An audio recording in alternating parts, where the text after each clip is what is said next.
Tirunelveli famous சொதி தேங்காய் பாலில் செய்கிறது. 200 கிராம் பாசிப்பருப்பை கழுவி குக்கரில் வேக விடவும். ஒரு முழு தேங்காயை துருவி பூ எடுக்கவும். மிக்சியில் 1 டம்ளர் தண்ணீர் விட்டு முதல் பால் எடுத்து கிண்ணத்தில் தனியாக வைக்கவும். அதே தேங்காயை மிக்சியில் போட்டு 2 டம்ளர் பால் விட்டு 2 தடவை எடுக்கவும். ரெண்டாவதும் அதை தனியாக ஒரு கிண்ணத்தில் வைக்கவும். மூணாவது அதே தேங்காயை மிக்சியில் போட்டு தண்ணீர் விட்டு பால் எடுக்கவும்.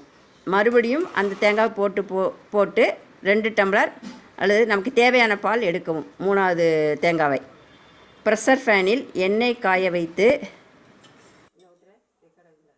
சின்ன வெங்காயம், பெரிய வெங்காயம், பச்சை மிளகாய் போட்டு காய்கறி போட்டு வதக்கவும். மூணாவது தண்ணீர் பால் ஊற்றி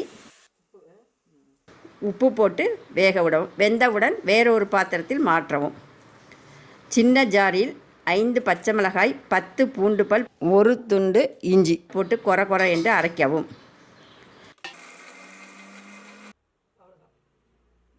ப்ரெஷர் ஃபேனில் அடுப்பை பற்ற வைக்காமல் வெந்த பாசிப்பருப்பை போட்டு மசிக்கவும். முதல் பாலை 2ஆம் பால் நன்றாக எல்லாம் ஒன்று சேர கலக்கவும். மறுபடியும் அரைத்த பச்சை மிளகாவை போட்டு கலக்கவும். 3ஆம் பால் விட்டு உப்பு போடவும். வெந்த காய்கறிகளை போடவும். நன்றாக கலக்கவும். அடுப்பை பற்ற வைக்கவும். பக்கத்தில் நின்று கொதிக்கக்கூடாது. சூடு வந்தோடனே கையில் ஊற்றி பார்த்திங்கன்னா சூடு வந்தோடனே இறக்கி விட வேண்டும். அடுப்பிலிருந்து சொதியை இறக்க வேண்டும். சொதி தயார். சொதிக்கு இஞ்சி துவையல் வச்சு செய்தால் நல்லாயிருக்கும். இஞ்சி துவையல் வடச்சட்டியில் எண்ணெய் விட்டு பெருங்காயம் போட்டு வரமிளகாய் போட்டு உளுந்தம்பருப்பை போட்டு வறுக்கவும். இஞ்சியை போட்டு வதக்கும். மறுபடியும் வதக்கினவுடன் தேங்காயை போட்டு வதக்குவோம்.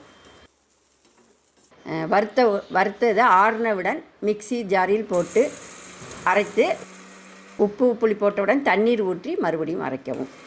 சட்னி தயார். இஞ்சி துவையல் ரெடி.